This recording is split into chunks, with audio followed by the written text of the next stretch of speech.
The accident that sets the plot in motion began with a relic that once belonged to the protagonist's mother.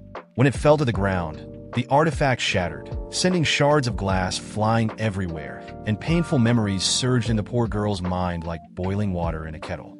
In these memories, a man named Yoon Ji-yul firmly declared that the young woman would regret something we still don't know at this point. Suddenly, when she opened her terrified eyes, the young maiden found herself in a strangely modernized environment.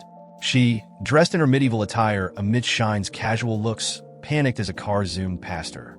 An old woman offered help to the frightened girl standing on the sidewalk, but the young woman refused any assistance, even though she was in a universe where she had no clue what anything around her meant.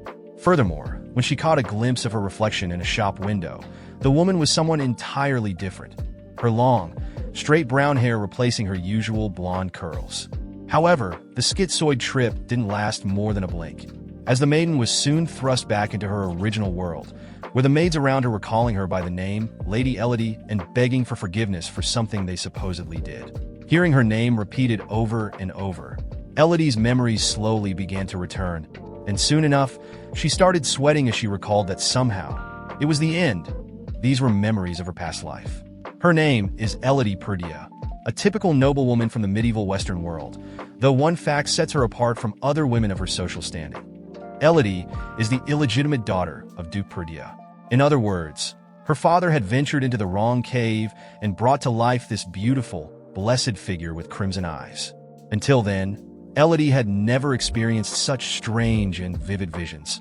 But when her mother's relic fell and shattered, she was immediately hurled into a distant memory from a past life. Unless, of course, she was merely assuming it was another life, for aside from the basic answer of 1 + 1, certainty no longer existed in anything at all. However, a vague recollection in her mind reminded her of a phase in her previous life, when she had read a novel called The Adopted Daughter of the Villainous Family Becomes Beloved. Apparently, she was embodying the character from that tale, which might have been great, except for the fact that the blonde was an impulsive brat who constantly messed up everyone's lives for her own satisfaction.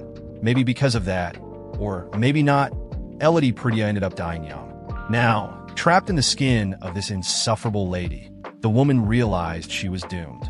As memories from both her past life and this medieval noble existence began to flood back, along with all the trouble she had caused the poor maids of her luxurious mansion and the grotesque flaunting of wealth in a Sasha Meneghel style from the Middle Ages, Elodie knew she needed to find a way to redeem herself before someone sought vengeance and put her 6 feet under. However, setting things straight, she remembered she wasn't killed for being obnoxious, but because of her father, Duke Purdia, the most ruthless villain in the world.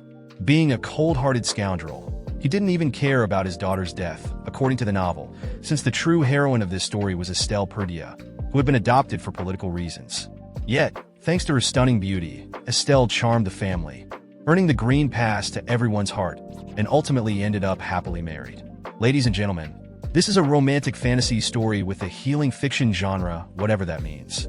Elodie had become engaged to the first prince, but due to her reputation as an unbearable pest, the engagement was cancelled. Her father was the head of the Purdia ducal family, known for their cruelty. The duke had tried to strengthen his power by aligning with the first prince, so he adopted Estelle to be his trophy daughter, a charming girl with the right looks who could melt the heart of the young nobleman, thus securing a marriage between the two.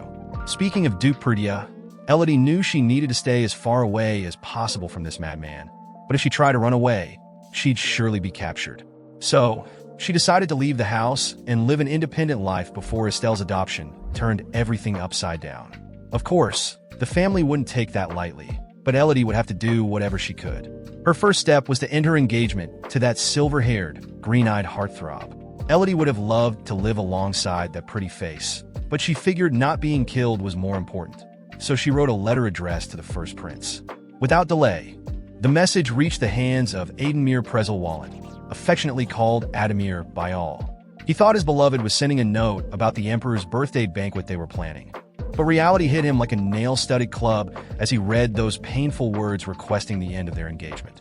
Unsure of how to react, Ademir thought someone was messing with him. Also, without delay, Elodie was summoned to face the one person she most wanted to avoid, Duke Purdia. His first words were, "There's a problem." Those words echoed like pins through the maiden's mind, her clenched backside locking up tighter than a Wi-Fi signal in a cave. Her mind raced, thinking of all the potential scoldings her father might unleash. Whether it was about something foolish she had done with the maids, or because she had sold the golden dinner set to buy skins in League of Legends. Then, Sylvester Perdue broke the silence, mentioning the breakup letter Elodie had sent, as the first prince had come to him, whining like Kiko to Dona Florinda. Sylvester always covered up for his daughter's missteps, but this time it was different because Elodie had wanted this engagement in the first place. She had thought it would be okay since her father had opposed the marriage before, but he made it clear that things had changed. In Elodie's mind, this was an engagement neither the first prince nor the duke wanted, so it would be easy to break it off. However, her father informed her that she would be put on a probationary period, just like in the Brazilian labor law, to see if marrying her to Ademir was worth it or not. Setting that aside, Elodie asked if he had anything else to say, but Sylvester dismissed her, telling her to reflect on her actions. With that, she excused herself and left the duke's office. As she stepped out of the room, Elodie let out the tension that had been running up her spine the entire conversation, but at least she had gotten off with a much lighter punishment than she had expected. After all, she had been the one to push for this marriage in the first place. In any case, now that her father had decided to continue with the engagement, it meant the duke supported the prince, which was the double-edged sword Elodie didn't want. Still, she had 3 years before Estelle was adopted, giving her time not to act too hastily. It was good she thought of that after trying to end her engagement just 20 minutes into this world. Regardless, she needed to be able to live independently, no matter the cost. However, this desire soon became a challenge as the world she now inhabited, in a distant past, had once been brought to the brink of total devastation by beings known as the 7 Deadly Sins. Serving the underworld goddess Irkalla, who coveted both heaven and earth, the 7 sins brought death and destruction across the continent at her command. Then, as the entire world fell to its knees before this malevolent figure, Ishtar, the younger sister of Irkalla and the goddess of heaven and earth, descended to save it. Ishtar chose 7 mortals and bestowed upon them special powers with her blessing, so they could defeat and seal the 7 deadly sins.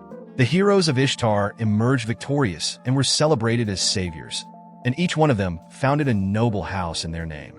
Thus, the legend of the foundation behind the Wallachia Empire was born. Today, only 5 of the 7 houses remain, including the Imperial House, and among them, the Perdue House is known as the guardian of the blessing of destruction. After that bit of backstory about the ceiling under which Elodie lives her plot, the girl was walking through the mansion's hallways when she ran into 2 people she had been expecting to bump into eventually, Yancey and Carl, her brothers. The taller one was the firstborn of the Duke and heir to the Perdue House, while Carlet was the second. Yancey asked about the engagement breakup, a fact Elodie confirmed with a big smile. Carl, on the other hand, suggested that she had been dumped by the prince, which infuriated the woman internally, though for some reason she responded by saying the boy wasn't wrong. The older brother wanted to know if their father had been too upset with her, but she happily reported that the man had gone easy on her with a punishment of staring at the wall for half an hour. Calling his sister affectionately by her nickname Lily, the man was relieved, having thought the Duke would tear her apart. Or perhaps not. As the direct heir to the Perdue lineage, Yancey bore a blessing running through his veins with only one purpose: obliteration. His power to erase the existence of things certainly frightened their enemies, but the greatest danger he posed was in his character. Despite his outward appearance of being a calm and good-natured man, Yancey Perdue hid behind that mask a cold and manipulative heart, with the sole aim of trampling over anyone who got in his way, as long as it benefited him. In other words, the man was the devil in disguise. Lily tried to resist his good guy charm, while Carl suggested his sister see a psychologist to fix her scrambled head. Furious, Elodie threatened to smack her brother with her own fist until Yancey reprimanded the younger sibling, reminding him that they should all honor their bloodline and care for their family, though Carl made sure to point out that Lily wasn't exactly blood of our blood. Glancing sideways at Lily, Yancey replied that Ishtar had not only given him one brother, but 2 beloved little ones to complete the family. Trying to maintain her role as the good sister, Lily froze inside at the coldness that exuded from the man's words, which were as fake as a $3 bill. So, to escape the situation, she excused herself, saying she needed to retreat to the annex.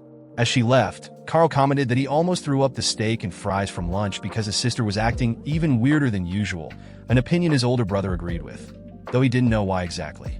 As children, both brothers had manifested their blessings from Ishtar, passed down to all direct descendants of Valentia's founding houses, except for Elodie. Not having received any power, the logical explanation was that Perdia's blood didn't run through the veins of the adopted daughter. And although she was publicly known as the Duke's illegitimate daughter, she wasn't even that. Not a drop of pure lineage flowed in this hatchling. And Elodie knew very well that she needed to gain her independence before this secret was exposed, because if the truth came out, things would definitely heat up. Perhaps due to the immense pressure she was feeling, thinking there had to be a silver lining to this whole mess, the girl let out a little chuckle while standing alone in a corner of the garden, making the maids think she had a screw loose. In her frantic little mind, Lily wouldn't have known this without recovering her past life memories, but now she understood that one day she would receive the blessing from her biological parents. And it wasn't just any blessing. It was the blessing of purification, granted to the house of Duke Severus, a house that proudly bore the image of a stag on its crest.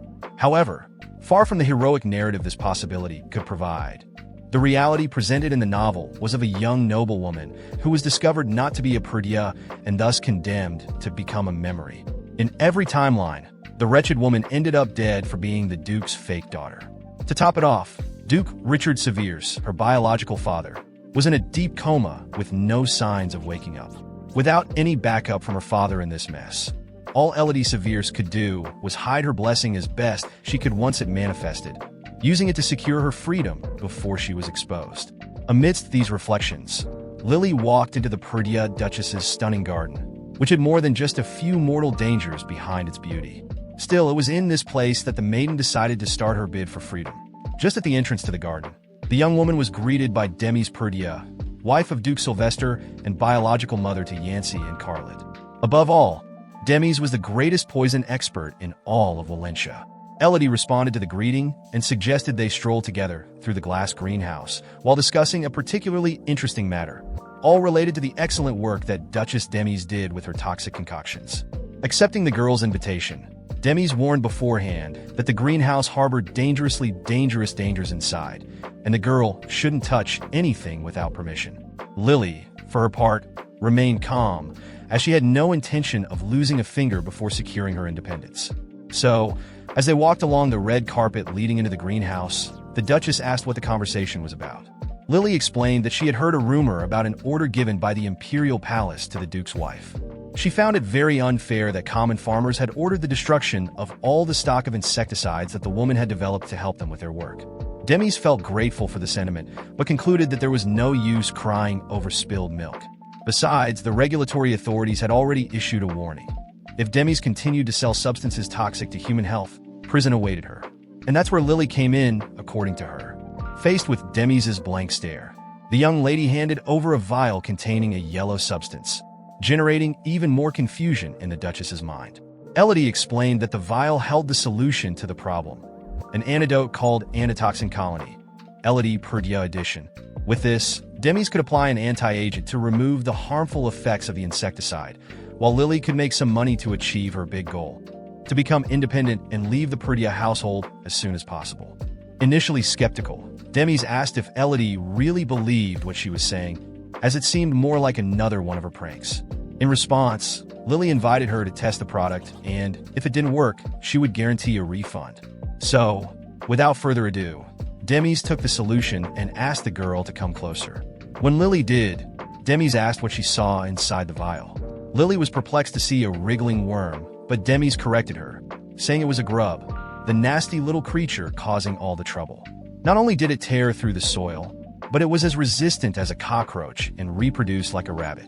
With that, the Duchess wasted no time and poured poison into the container, suffocating the grub until it died dramatically. Then, she took Elodie's antidote and added it to see if the grub would come back to life under the influence of the insecticide. At that moment, Elodie felt her heart in her throat. Not because she doubted her product, but because watching it tested in front of her gave her a case of nerves, you know? So, she silently prayed for God to resurrect the worm, just like he had done with Jesus Christ. After all, like Jesus of Nazareth, humanity depended on this little worm, not to mention the small fortune Lily would make if everything went according to plan.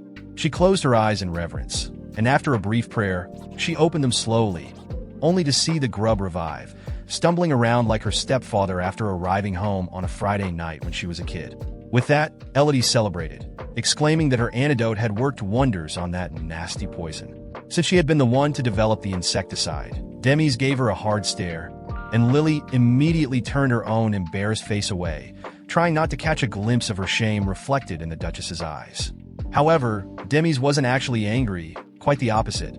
She was impressed with what the girl had managed to create, whatever method she had used. In fact, she even commented that the girl had always been timid and fearful around her, but now things had changed. Still, the Duchess made it clear that such an antidote deserved a generous reward. Overjoyed, Elodie asked for one condition: that Demis sell the antidote in her own name, not in Elodie's. In exchange, she wanted to share the profits. Demis asked what kind of shady deal this was, hiding her name, and Lily explained that no one would ever believe she had developed the antidote. Moreover, she wasn't fond of drawing attention to herself, so she preferred to keep it low-key. In reality, this was the only way Elodie could disappear without a trace when the time came, but she couldn't even think of telling that to anyone, or she'd surely become a headline. So, Demis gave her a scrutinizing look to check if there was any catch in this deal, but eventually shrugged it off and agreed. After all, she had nothing to lose, except maybe her entire reputation if people found out she was falsely selling a product under her name when someone else had developed it. Now, she just needed to know one thing. How on earth had this girl created such a potion? Elodie explained that her blessing had manifested, and she now had the power to neutralize the harmful effects of poison. To be more precise, her blessing purified the poison rather than destroyed it. But Lily kept that little detail to herself. In the original novel, Elodie hatched a plan to poison Estelle, but in the end, she ended up drinking the poison herself and digging her own grave. However, her blessing prevented her from falling into that pit, allowing her to survive the ordeal. The biggest problem was that the revelation of her power had exposed to everyone that she wasn't a true Perdita. Demis, for her part, thought discovering the blessing was a reason to celebrate rather than keep it a secret. But Elodie made up an excuse, saying she didn't want to make the entire kingdom marvel at her talents and risk losing her cherished role as the subservient female in a cursed adoptive family. With that, Demis didn't need to worry, as Lily would do everything she could to maintain her anonymity and, consequently, the life of her dreams as a legitimate, original, and true daughter of the Duke of Perdita. With that, Demis agreed and dropped the matter, realizing it was the least she could do for her new business partner. However, the next day, Elodie woke up looking paler than a palm tree left in the sun for 13 days. One of the maids noticed how terrible she looked and commented that the poor girl was in worse shape than her Kala after visiting Madame Demis. With a voice as hoarse as a chain-smoking ant, Lily weakly called out to her maid, Martha, but didn't have the strength to continue speaking. Martha, tearfully scolding her mistress, lamented that she couldn't wander around that venomous death trap of a greenhouse, or her skin would end up looking like a rough plastered wall, and the only thing she was good for was being pretty. Moreover, Martha expressed concern for her mistress's health, because if she kicked the bucket, who would pay her salary? Elodie retorted that if Martha weren't the daughter of her former nanny, she would have fired the girl ages ago. And in case the maid was also worried about the madam, Lily made it clear that Demis was still as young and beautiful as ever. Martha didn't doubt that for a second, as the woman never seemed to age, to the point where she could be mistaken for Lily's sister. With that said, the noblewoman rose from her bed as if she had been resurrected, and her maid took the opportunity to inform her that a guest was waiting for her. Puzzled, Lily hadn't expected anyone to want to see her for any reason, something with which Martha, as her best friend, had to agree. Regardless, the guest couldn't wait, so Elodie had to pick up the pace. After all, they were talking about none other than His Royal Highness, the Crown Prince of Valencia. Upon hearing that, Elodie descended the stairs with the grace of an elephant under attack by a gang of hippos. Approaching the visitor, she apologized for keeping him waiting. The prince didn't seem to mind the madness of the young lady and asked her to join him for a conversation. But before the conversation could begin, Lily reiterated that her request to annul the engagement was legitimate. Then, after biting, she attempted to soothe the wound by apologizing for forcing the gentleman into marrying her, though she reminded him that he had initially refused. However, the man didn't take kindly to this slap of facts to his face, his brow darkening with fury, as he criticized the selfishness of the young lady, suggesting that her behavior wasn't befitting of Elodie Perdita. As far as he was concerned, it was more likely that Lily was possessed than that she was deliberately throwing the marriage down the drain. Keeping up her polite facade, she swallowed her anger and acted as if the prince had made some sort of joke, but he didn't believe everything was fine, as her skin looked like styrofoam insulation from a construction site, which he made sure to point out. Despite feeling offended by everyone's comments on her poor skin condition, the girl couldn't express her frustration, as that would go against the etiquette expected of her. Furthermore, she brought up that her father was also opposed to the annulment of the marriage, and since she depended on those guys for everything, Elodie asked the prince to say something sensible to change the duke's mind, as he never listened to her. Before responding, Adamir wanted to know why she had requested the annulment out of the blue, so Elodie paused for a moment to take a breath and said she had fallen in love. The prince's perplexed expression remained unchanged as Lily added that, while it was difficult to admit, it would be dishonorable for her to marry a cucumber while thinking of a sweet potato. For this reason, she was convinced the annulment was the best course of action. However, rather than making the prince back down, her words only enraged him further, as he declared that he wouldn't back down from his promise so easily. The man simply couldn't accept the fact that his fiancée had fallen for another man, especially considering how she had once coveted the title of crown princess above all else. Once, she had even pretended that her affection for him was genuine. But now Adamir could see the wolf hiding behind the sheep's wool, the deceptive female standing right before him. Lily tried to say something to the young man, but he was lost in his dark thoughts, certain that her abrupt change in behavior was far too suspicious. With that, he concluded there was a hidden agenda and reiterated that he wouldn't break off the engagement out of spite. According to him, Elodie was throwing a tantrum to get his attention, and he would only agree to the annulment if they discussed the matter properly at a later time, not in the speed run of her erratic mind. Speaking of erratic, as she listened to his words, the girl was mentally dancing in circles, her complexion growing even paler than a Norwegian vampire. Putting that topic aside, Adamir suggested they discuss the preparations for his father's birthday banquet online through Google Meet, with the camera turned off, as he didn't want to look at the face of this ungrateful woman. In the midst of this conversation, the girl was already more gone than present. Although the prince thought she was faking weakness to elicit sympathy, the poor thing collapsed to the floor right there. Still, the man assumed it was all a ruse, and he almost kicked her to prove his point. But she wasn't responding to any of his calls. Getting closer and insisting on calling her name, he finally realized she was truly out of it, so he lifted her in his arms and shouted for help. Yet all he heard was the sound of silence, ignoring his panic calls, forcing him to lay her back down on the floor. Although Elodie was just the Duke's illegitimate daughter, it was cruel that no maid was there to offer assistance in such a dire moment. Even a man as selfish as Adamir could recognize that. Soon, with the Duke's daughter in his arms, Adamir set out in search of a guest room where he could lay her down, only to run into Martha, the maid who had always been by Elodie's side.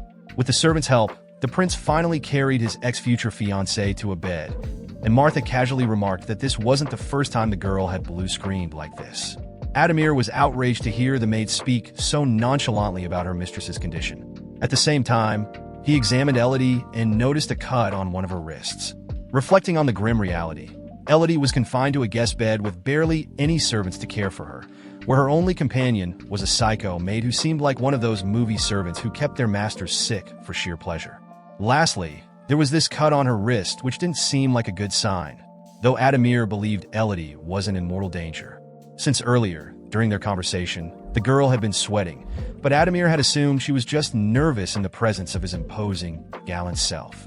Now that he realized the girl had truly been in bad shape, the prince felt ashamed for having downplayed the condition of the one who should have been his future wife. Speaking of which, this event made him recognize that he hardly knew his betrothed, despite his arrogance making him believe everything he did was enough. Sometime later, Elodie awoke with a pounding headache, convinced that she had crashed due to the toxins left in her body from preparing the antidote. After all, when her blessing had manifested, Ellery discovered there were certain conditions for the effects of her power to be triggered. First of all, she had to ingest the poison and then apply her blessing to any ordinary water, creating a counteragent. Additionally, Lily had learned that if she was pressed for time, she could use her own blood instead.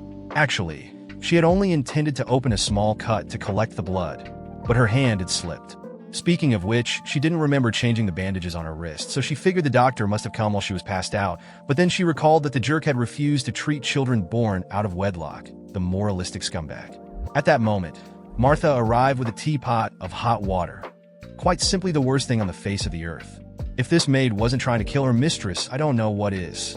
Additionally, she had brought powdered medicine instead of pills, just to add that delightful touch to the boiling water. As she took her medication, Elodie asked where Adamir had gone, and Martha replied that the crown prince had left as soon as the doctor had arrived. Not that Lily cared much, but she figured it must have looked bad to collapse right in front of her fiancé. By the way, the maid handed her a letter that the handsome prince had left for her to read upon waking, in which Adamir expressed his desire to have her company at his father's birthday banquet. Upon reading that, the sparkle in Lily's eyes quickly faded. Not even in her wettest nightmares had she imagined that, after requesting the annulment of their marriage, her fiancé would invite her to a bloody ball.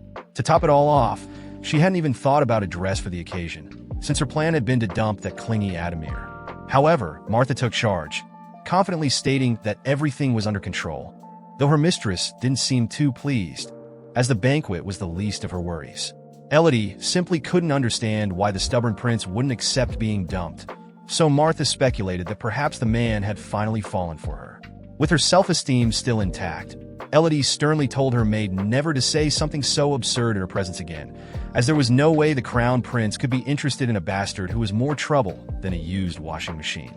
Regardless of whether there was an answer to that question or not, Elodie remained motivated to take things slow. After all, she still had 3 years before the Duke adopted Estelle. By then, Elodie would have made enough money and could flaunt her independence without risking death. Or at least, that's what she thought. A few days later, in the mansion's lobby, Elodie stumbled upon yet another challenge in her hectic life. Though she didn't recognize the young man at first, she stared into his face and recalled a passage from the novel where a character had the same exact features as the guy. A thick neck and a head shaped like a croquette. He was Hector Arnold, the trusted advisor of Duke Perdia. In other words, the Duke's well-trained lapdog. However, this man would be the one responsible for stabbing Sylvester in the back without being caught. So perhaps this dog was more of a cat. But the worst part was that he would also play a crucial role in revealing the secrets of Elodie's lineage. Returning to the schizophrenic narrative of how to find love as the unwanted adoptive daughter of an evil family, our heroine, Elodie, tries to poison poor Estelle, but her Cebolinha-level deadly plan goes down the drain when the genius drinks from the cup she herself poisoned, leaving the Sarah wine without poison for the girl she intended to send straight to hell. Fortunately, her newly awakened blessing acted as a stomach wash, so thorough that it saved Elodie's life and prevented her death, but it only swapped one tragic end for another. After all, her true identity was revealed as the legitimate daughter of Duke Perdia, and after this wacky racist-style criminal odyssey, Elodie finds herself humiliatingly humiliated by humiliating humiliations in this house of crazy people. However, even though you might have thought Elodie herself swapped the cup by mistake, I'd like you to apologize to our favorite protagonist now, because one of the most suspicious suspects of the narrative is right before our innocent eyes. Hector Harold, with his cynical and falsely helpful expression, asks Elodie if she needs any help. The hard truth is that this human coccinea betrayed House Perdia to favor the second prince, because Duke Perdia supported the crown prince. According to Elodie, Hector decided to swap the poison to break the alliance between the crown prince and House Perdia, but a more urgent question occupies her mind as she reflects on this. How long has Hector been the second prince's errand boy? There are still 3 years until his betrayal is fully revealed, and the damsel wonders if there's any trace of honesty in this disgusting man's words. Observing the coccinea's face closely, Elodie could see the true wolf in sheep's clothing before her, a hyena's grin behind this wagging puppy, a dry and overbaked cheese and ham roll from the bus station hidden behind this allegedly caterpillar-filled fried coccinea.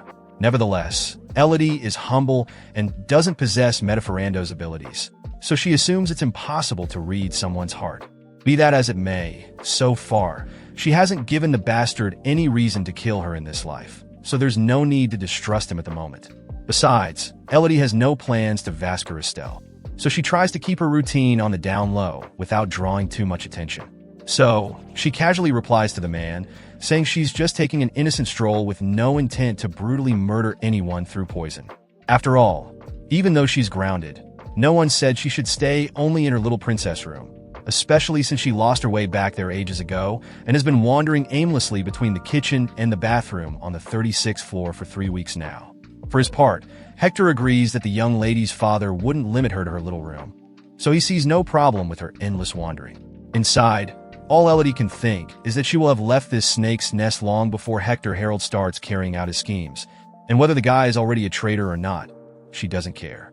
Still, How could Elodie sleep soundly knowing that such a methodical and backstabbing fellow roams the vast halls of this mansion? With that in mind, the girl forgets she's in the middle of a conversation and assumes a reflective posture, lost inside her limited little head, making the man before her believe the rumors that Lady Elodie Purdia is absolutely out of her mind. Thinking to herself, she figures it would be a good idea to test this fool with a small trap. So she pretends to trust the man and confesses she's worried her father is furious with her and asks for advice on how to go back to being daddy's little girl. Hector asks what she could have done to piss His Excellency off, and she explains she requested the annulment of her engagement because she's madly in love with the second prince's naked body. Caught off guard, Hector starts sweating, as the Duke's daughter just confessed her love for her father's political enemy. With this strategy, Elodie hopes to find out if Hector is already connected to the second prince, because if he is, the prince will soon hear this juicy gossip. In culinary terms, this is the enemy's chance to savor a delicious intrigue using the noble girl's flesh, though Elodie has poison running through her veins. After making this false confession, she begs the guy not to snitch on her, and he promises his lips are sealed forever. As for the advice on not making her father even angrier, he suggests the girl stop leaving streaked panties in the bathroom and refrain from doing anything else that might make the old man want to rip her a new one with his bare hands. With that, Elodie thanks him for the wise counsel, while inwardly hoping the fish has bitten the bait. Shortly after, still keeping with the fish metaphor, Elodie discovers that the time to reel in that fish came much sooner than she could have imagined. One day, with the help of her loyal Martha, Elodie dresses up like a true princess and asks her maid if the result was satisfactory. Without hesitation, Martha cries, saying her mistress will be the most beautiful lady at the ball. Even though she's grounded, Elodie is obliged to attend House Purdia's official events as a family member, so she's getting ready for today's birthday banquet in honor of the emperor. Flaunting her envy-inducing outfit, the lady heads to the carriage that will take her to the awaited event. And while waiting for her escort there, standing in front of the carriage, was the bitter and resentful Ademir, the first prince of the Wallachia Empire, whom glorious Elodie had ditched. Activating falchion mode, the girl says it's an honor to accompany His Highness on this trip, but the man can't shake his grumpy face, even though he tries to maintain a minimum of dignity. For a moment, Elodie thinks Ademir is waiting for an apology for her fainting in front of him, but she lets it slide for now. The prince offers his hand to help his future ex-fiancée into the vehicle, and despite everything, the girl finds it a very kind gesture from the young man and responds by offering her hand. Being honest with herself, she hopes this banquet will be smooth as a cricket, so it doesn't turn into a mess for her later. The plan is to go with the flow and let it ride. Upon arrival, the nobility was doing what they do best at the palace, being noble for no reason. Suddenly, the bombastic duo that no one knows whether to call a couple arrives. Without even letting out a little fart in the mansion, the first thing Ademir says to the woman is that he needs to step away for a courtesy meeting, then wonders why the girl dumped him. Not that Elodie would complain about this opportunity to be alone, as it will allow her to put her plan into action. Wasting no time, she disappears from the ballroom and meets with a mysterious man who will leave us flabbergasted when his identity is revealed. By this point, Elodie already knew that Coxinyaman, or rather, Hector Harold, was secretly serving the second prince. That is, if her suspicions are correct, Harold has been playing both sides long before the romance story began, because the secret she shared with Hector is intimately linked to this man who approaches Lady Elodie with all his charm and allure. Nearby, in the so-called meeting, a mustached subordinate was trying to communicate with His Highness Ademir about the boring matters they needed to resolve, but the prince's attention was focused elsewhere. The mustache man thinks he said something wrong, but the truth is that Ademir's hornache was at its peak after witnessing the odd exchange between a certain someone and his woman, or rather, future ex-wife. To his surprise, Elodie was chatting it up with a guy named Beltran, wearing the loosest smile this side of expired twine. Who would have thought that after all that drama where the young lady displayed feelings for another man besides Ademir, the scoundrel this brat has been madly in love with is that very bastard? In Ademir's humble opinion, Elodie must be crazy if she fell for Beltran. Leaving the man with a vast mustache talking to himself, the prince heads toward that shamelessness to get some answers. Then, we discover that Beltran is indeed the second prince, a womanizing dog, known for being desired by every skirt wearer aged 18 to 74 of all possible genders in a fantasy world. His reputation as a playboy solidified when the guy couldn't go a weekend without stomping into the pleasure district, a slum with more brothels per square meter than evangelical churches in the outskirts. I don't see anything wrong with that, but according to Elodie, that makes him a scoundrel. And who am I to contest Lady Perdia's decree, right? Knowing this, Adamir can't bear the thought of his foolish brother whispering lies into his woman's ear to make her abandon her one true love. In his mind, it's the duty of a gentleman to prevent his intended from being manipulated by such a cynical and villainous fellow, so our hero rushes in for a heroic act worthy of his noble title. Meanwhile, on the other side of the ring, Beltran throws his lasso in Lady Elodie's direction, commenting that the very flesh and blood Ishtar blessed the two of them tonight, as there would be no better moment to meet such a beautiful and elegant young lady. On the outside, Elodie smiles and thanks him. Inside, she just wants to die. Then, the prankster invites the lady to an opera, to a fancy restaurant, to take a ride on his yacht, to Dubai, to the submarine that goes down to the Titanic, to eat a hot dog with quail egg and mashed potatoes from Uncle Kleisen, to play truth or dare, to spin a Beyblade upside down, and to dance the dance of 1, 2, 3 for kicking the butt, hand on the crotch. For 3, 2, 1, this isn't for everyone. While accepting each invitation with a smile on her face, Elodie reflects that the fact the second prince wants to crush her rat means Hector spilled the beans. Since her intention was only to find out if her father's assistant was the mole, now she just needs to get the hell out of there. But the problem is that this darn Beltran won't let go of her. As if that wasn't enough, the knucklehead was plotting in his mind how his brother and Duke Perdia would react when they found out that Adamir's fiancée was hitting on him right under their noses. Because he left the girl alone at the ball, Beltran thinks his brother is a real idiot, unlike himself, who would never leave a lonely and beautiful flower like this one abandoned at such a sweet party. As Correo once said, "You left her aside to talk with your friends about your boring stuff. She gave me an opening, so I got closer because I thrive on your failure." She was standing there alone, wanting attention, and someone to talk to you left her aside. You'll pay for your mistake, you better believe it, so it's over. I'll do it in a way she won't forget. Finally, Beltran invites the lady for a dance in the ballroom. But someone arrives just in time to put an end to this nonsense. And no, it wasn't Adamir. It was someone far more imposing and threatening. Elodie's father, Duke Perdia. He says he has matters to discuss with his daughter, so he blows the whistle for her to come. Without thinking twice, Elodie grabs the chance to free herself from this unwanted prince and heads toward Daddy. For his part, the Duke grabs the poor girl by the arm and drags her away. For a moment, the girl thought it might be a dream, but after pinching her cheek and realizing it hurt, she discovered reality was more real than ever. The man drags the damsel out onto a balcony. Nervous to the core, all Elodie wanted was for her father not to be a typical cold and calculating type who takes 100,000 years to reveal his true intentions. Dying from the man's silence, she asks what he wants. Then he makes it clear that it would be nice if his daughter kept her distance from the second prince. For her part, that wouldn't be any trouble for the girl, which she's quick to point out to Daddy, since she was only politely responding to the playboy pervert's remarks. The Duke thinks that's great and adds that Beltran's reputation as a womanizer and player isn't a secret to anyone. So it's best for Elodie to stay far away from this guy in any social occasion like this and ignore any Instagram DMs if they come from him. Faced with this, Elodie is stunned and asks if, by any chance, her father is worried about her. Since the man only responds with silence, the girl interprets the lack of words as proof that he only cares about appearances in front of the rest of the royalty. However, the Duke opens up and confesses that maybe he is. Not believing her ears, Elodie asks, "Maybe what, damn it? Worried about you." The man reaffirms.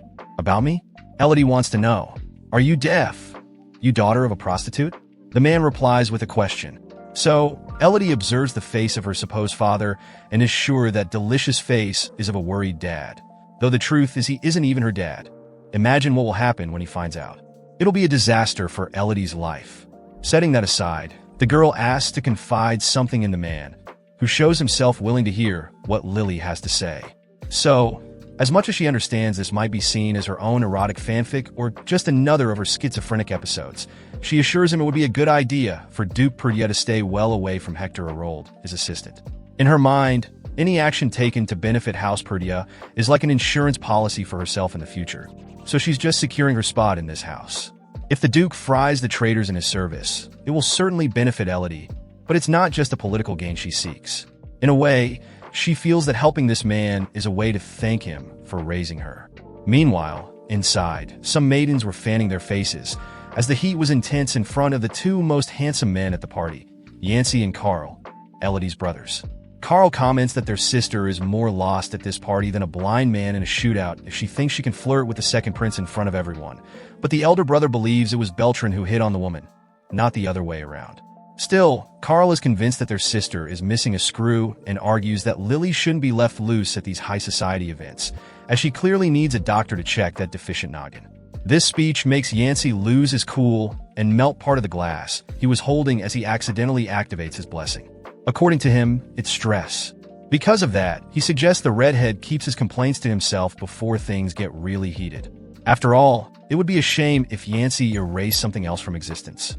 Returning to the ballroom, Elodie felt light after being saved by the Duke, something she definitely didn't expect to happen. Now that her work there was done, she decides to hit the road and return to the mansion. However, of course, some random guy was going to get in her way. I think you already imagined that, didn't you? Well, Adamir Hornhead approaches Elodie, but surprisingly, it wasn't to demand explanations about her brief conversation with his gallant brother. Quite the opposite. The first prince wants a dance with his fiancée. Right away, Elodie realizes she had completely forgotten about this guy, so she plays the tired card and says she needs to hit the sack as soon as she gets home. Inside, she reflects on how these people are acting very differently from usual, especially since Adamir isn't worried about the earlier mess with his brother. There's got to be something fishy going on. Then, when she confirms her desire to head home, Adamir asks for her hand to discuss a little something with her. Elodie is already fed up with dealing with out-of-it princes at every step she takes in these Barbie princess ballrooms. So the guy asks for an explanation for the face of disgust the lady didn't bother to hide from him. Elodie pretends the guy is making things up and offers her hand to him, and he decides to let it slide. In the middle of the dance floor, where the nobles were dancing their dances, Adamir brings up the engagement cancellation topic again. Once again, the confused man asks if she made the request to call it quits, and she reaffirms for the 1,000th time that yes, she threw in the towel and all that jazz. Faced with this question, the girl even imagines he's changed his mind and will accept this annulment nonsense. But that's when he made it clear he's going to refuse. With a clear intention to smack this spoiled, annoying brat, Lily asks why, then Adamir explains that this engagement is proving very useful to him. Hearing this, the young lady loses her temper and enters a state of physical division between the depression over the Herculean effort this wretch makes to be unbearable, and her overwhelming and uncontrollable urge to execute this jerk coldly with any sharp utensil on a nearby table. Since she can't kill the prince, the lady stomps on his foot with force and plays dumb, saying it was just a movement miscalculation that caused this epic moment. In the most cynical way possible, she asks if it hurts, and Adamir, pulling his strings of anger, pretends he didn't feel a thing because he was forged in the fires of war like Lucas Pavinato from MBL. 2 days after that nonsense, Elodie couldn't believe time had passed so quickly since the banquet. But it would have been great if she had skipped a week between panels, because until now her constipation hasn't resolved the 3 kilos of chicken medallion she stuffed down her throat at the party. Moreover, she's still brooding over the audacity of that pregnant cow's son who referred to her as if she were some kind of object to be used for his own ends. At least, she had a small revenge by repeating the foot stomp on the guy a few times, but Elodie feels it wasn't enough because Adamir made it clear through and through that he doesn't accept the engagement annulment, so this nonsense is still going to be a major headache for our protagonist. In Lily's mind, the breakup would benefit both parties, but considering the prince is throwing a fit, she can wait for him to fall for Estelle, no problem. Setting that aside, appearing like a ghost in her mistress's quarters, the disheveled Martha shows up all worked up. She asks if Elodie did it again, but the young lady has no idea what the woman is talking about, or at least pretends not to. That's what Martha thinks, as she sees Elodie sweating buckets and shaking like a jackhammer as she responds to this question. The maid asserts with all her words that Elodie knows exactly what she got herself into, because if nothing had happened, surely the Duchess herself wouldn't want to see her in her garden. Elodie recalls that her first experience with Demis wasn't the most pleasant, as she was a sick child crying her eyes out from a fever or something like that, and there was no one around to take care of the poor thing except the dreaded Duchess. On that occasion, the woman sat at the edge of the bed, silently watching Elodie cry pitifully. Only the popcorn was missing from her hands. Her gaze was disinterested and devoid of any emotion, much like how the screenwriter felt working a 6-by-1 shift. In a way, just like those around the screenwriter saw him, Demi saw no life in Elodie. To this day, that memory haunts Lily and the writer, although Elodie recently closed a sensational business deal with this frightening woman. Arriving at the poison specialist greenhouse, Elodie couldn't see her anywhere in the room, so she decides to kill time snooping around until she comes back or appears from the bush where she's hiding. Glancing from here to there, the girl spots a beautiful flower she'd love to know the name of. Enchanted by that natural beauty, the lady reaches out toward the plant, when Demis warns that 1 centimeter closer and that little flower will give the girl a leg lock. Elodie jumps in fright at the at least questionable arrival of that spooky figure. Then Demis explains that this is a carnivorous plant called Halcaria, a rare species that feeds on human prey. It lures its unsuspecting victims with its impressive features and intoxicating pollen, only to devour the poor souls down to the bones. For that reason, the Duchess asks the young lady to be a little more careful where she sticks that finger.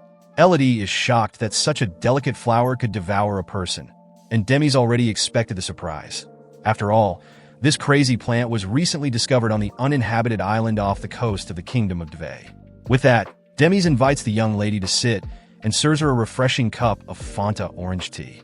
Genuinely happy, Elodie had really been craving something cool after the near-death scare that nearly sent her soul out of her body, almost to be devoured by some sinister plant that surely devours souls in this crazy woman's greenhouse. So, without hesitation, Elodie chugs the whole cup down. Then Demis asks if that's really what she saw. The girl gets confused, thinking she's being rude once again in front of others, like when she went to her ex's house and chugged an entire bottle of Coke before lunch was even served at the table with his whole family present. However, the truth is Demis didn't expect Elodie to drink at all, because the people she calls there wouldn't drink what she offers them, even if threatened. Of course, Elodie attributes this suspicion to the fact that the woman is a professional poisoner, but since the girl knows she won't die for another 3 years, down the hatch. What doesn't kill you fattens you up. Bring on another round of poison for the little princess here. The problem, obviously, is acting as if she's immortal everywhere in this mansion because people are starting to notice this girl isn't quite right. That's why she decides to come up with some random excuse to seem normal, like saying she was as thirsty as 9 camels in the Sahara, not to mention the delicious fragrance of the tea.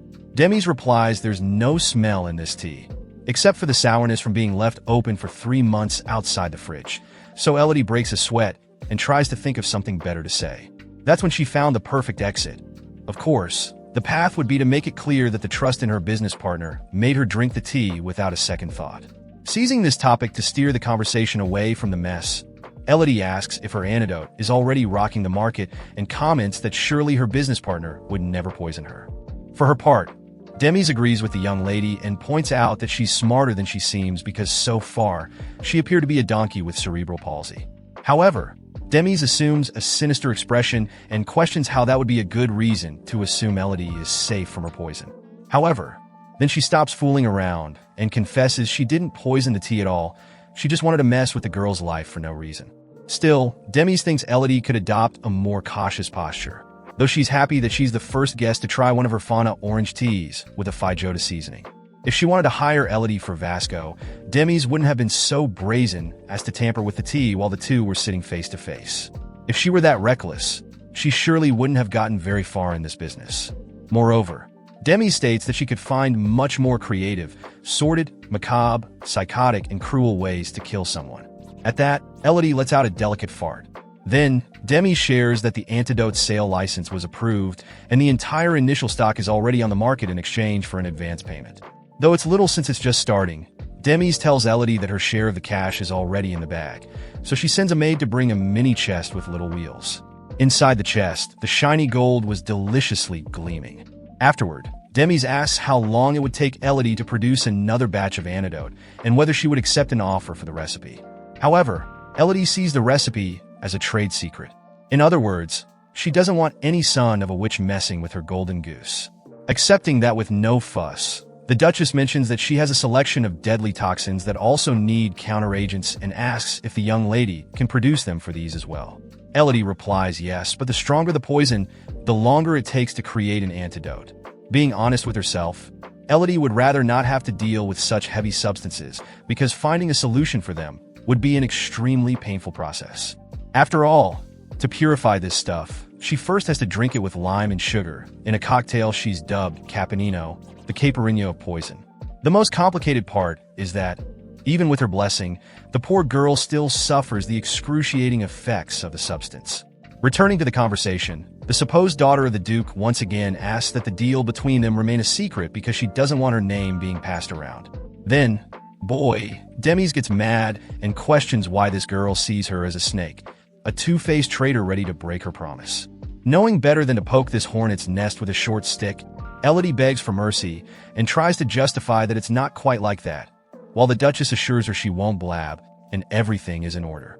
After all, aren't they business partners? Well, they are, right? They're business partners. That's what Elodie thinks too. Partners, BFFs, through thick and thin, to infinity and beyond. However, just hearing the word we, the girl already feels weird because being a Perdia only in name, without actually belonging to the royal family's bloodline, Elodie feels out of place. Later, after this meeting, the most poisoned protagonist in manga history wanders through the endless halls in search of the nearest bathroom in the mansion, as it's been 3 weeks since she's found one. And the fart she let out in front of the terrifying Demis Perdia is a concrete sign that the toilet will become a throne and Elodie will be crowned as soon as she finds one. However, in the midst of her journey, she hears a voice ordering someone to be thrown into the cells. Outside, Duke Perdia and his soldiers had their hands around Hector Harold's neck in the backyard. Tied up, Hector swears he's done nothing but serve the Perdia family with his utmost loyalty. But the Duke responds that there is concrete proof of his assistant's betrayal, that he's been secretly working for the second prince. Hector argues that it's a lie from Beltran, that this fake prince is just trying to sow discord among his political rivals. Amused by the scene, Elodie puts on her 3D glasses and grabs some popcorn to watch the show. So, even as the man swore his innocence, the Duke brings his blade closer to the criminal's face, causing his terror and uncontrolled sobbing from the inevitable feeling that his life is about to end. Then, Hector begs to be spared and for mercy from the Duke. At that point, Elodie loses some of the fun, realizing that things are about to get messy. And even though she knows that Guy is a worm, she has no interest in seeing that Coxinya's head rolling toward her. In a way, Elodie interprets this scene as a dark omen for her own future, so she turns to leave the show and get out of there as fast as possible. However, of course, the Duke calls out her name at the crucial moment. Who would have thought, right? With her but clenched, the girl asks what her lovely daddy wants, and the Duke questions why she's so shocked, suggesting that someone might suspect she's guilty of something. At that moment, it wasn't sweat trickling down the girl's face. Someone had dumped a bucket of water over her head. There's no other explanation. Without thinking clearly, she replies that she hasn't done anything wrong. At least, not yet. The Duke asks what kind of twisted talk is that about not yet. So the girl gets even more nervous and swears by her dead mother behind the door that she will never do anything illegal in this godforsaken place. With that, Duke Perdia tells her to calm down and calls his daughter closer. Shaking with fear, Elodie obeys and follows her father. She thought he was going to drag her to his office to give her a spanking, but it was the Duke's room for some reason, and this reason completely escaped our brave damsel's understanding. Soon, the Duke takes off his coat and asks the girl to sit. Out of love for her life, Elodie doesn't refuse the invitation, so Perdia asks how she knew about Hector Harold's betrayal. The daughter tells the story from the beginning when she supposedly ran into the man by chance in the mansion's corridor before the Emperor's birthday banquet. This is a half-truth, but Elodie feels safe sticking to this version for now, as she doesn't want her pretend father to know everything. So, she tells him that his assistant mixed things up in a conversation with her and mistakenly interpreted that Lady Elodie was madly in love with the most desired man in the universe, the second Prince Beltran, also known as Gap Splitter. Upon hearing that name, Perdia loses his cool and turns into a psycho demon about to commit a crime he would never need to regret, as not only is he powerful enough to get away with it, but he doesn't have feelings to begin with. Elodie keeps the lie going and insists that the guy got everything wrong, that he's got crap in his brain for thinking such an absurd thing, and that she would never have any kind of attraction to that tuxedo-wearing cockroach known as the Second Prince.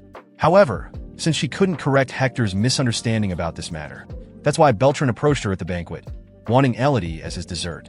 Thinking something was fishy with this story, the innocent damsel figured it was best to warn her father. By this point, the guy was already smashing wood, concrete, ceramic, everything in sight was being crushed under his hands. Suddenly, he calms down out of nowhere to return to his cold and calculating demeanor and accepts the explanation just fine. Then he says he's going to exterminate all these damned traitorous insects crawling with their disgusting little legs in his clean and fragrant residence. So he orders Elodie not to leave the annex until the situation is resolved. Even though she leads a double life, what could Elodie do but agree? Thus, the Duke confesses that he's not too proud to recognize his daughter as a key player in exposing the snitch. So he's willing to grant her a reward, though there's a limit of 20 reis because her father spent all his money this month on a sick chandelier for the 36th floor living room. For her part, Elodie wasn't interested in material goods. In her heart, she deeply wished Duke Perdia would promise not to kill her under any circumstances, but since she can't just blurt that out, she's satisfied to ask for her freedom back. Perdia questions if that's all she can think of, and she takes the opportunity to confirm, making an innocent puppy face. Thus, the nobleman allows his daughter to return to her double life, as usual. Inside, the girl was all joy, jumping up and down, but the man warns there's a condition, so the girl immediately loses most of the excitement, bracing for what's to come. The Duke imagines that his daughter must be climbing the walls, eager to leave the house after being cooped up in the mansion for so long as punishment. And the young lady makes sure to emphasize it, considering that her freedom is about to sing and the chat gang is already, how should I say it, firing shots into the air, of course. Come with me, folks, because now you'll learn the real meaning of madness. The thing is this. The nobleman mentions that a certain companion of Elodie must also be itching to enjoy life outside the mansion's boundaries, as that is what he will be doing when the Duke assigns him as Elodie's watchman, like a true guard dog. And just like some of us had the chance to choose our first dog in childhood, the lady can choose to have one of her brothers on her tail, either Yancey or Carlinhos. After all, Beltran could show up again and pester Elodie whenever he pleases. So the Duke needs a member of royalty with the authority to stop the second prince if he ever thinks about laying his filthy hands on the young lady. Elodie, for her part, comments that she's unsure which of the two she would prefer, so her father offers both at once. Naturally, she dismisses this insane idea without hesitation and says she has made her choice. Before she declares her option, I'd like to assume that she'll pick the older brother, the tall, dark-haired one, because even though he's a disgusting, violent sociopath, at the very least, he has some sympathy for his sister, unlike Carlinhos, who's just a pain in the neck with the same name as the third striker of Flamengo. And then, the big reveal is made before our eyes. And no, I didn't know she'd pick Carlinhos before writing that last part of the script. I was just as surprised.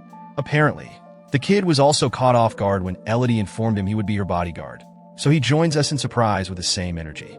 Carlinhos asks if his dad is trying to pull a prank on him like one of those classic Silvio Santos pranks on SBT. Oh dear, press F twice. However, as Elodie rightly points out, the Duke of Perdia has the same sense of humor as a grocery store cashier at the end of a long shift, so this is no joke. Still, Carlinhos boldly declares that he would rather die than lower himself to such an embarrassing role, at which point Elodie gives him that "you're already in deep trouble, kid look," and says she'll tell dad everything. In a panic, Carlinhos grabs his sister and changes his tune, of course. He begs her not to tattle on him for whining like a spoiled brat to their father. And so, from then on, Elodie strolls through the kingdom's clean, fragrant streets with her new companion, though he finds it a complete waste of time. Elodie, however, reflects that she made the right choice. Although Carlinhos is an annoying brat, Yancey has a more enigmatic personality that she doesn't want to deal with. Carl asks where her personal maid is, and she replies that Martha is busy with other, more specific tasks she was ordered to complete. Other than that, Elodie doesn't think she needs anyone else, having such a strong and virile man by her side for whatever might come their way. Carl asks what she means by that, and Elodie tells him not to read too much into everything she says. Personally, I think this young lady has already transcended double meanings and is far ahead of her time, probably in a triple or quadruple meanings. In her mind, she reflects that Carlet isn't as intense as Yancey, but he still carries a destructive blessing as a descendant of the House of Perdia. His talent allows him to destroy the earth as he pleases, causing anything from small holes in the ground to massive rifts across entire territories.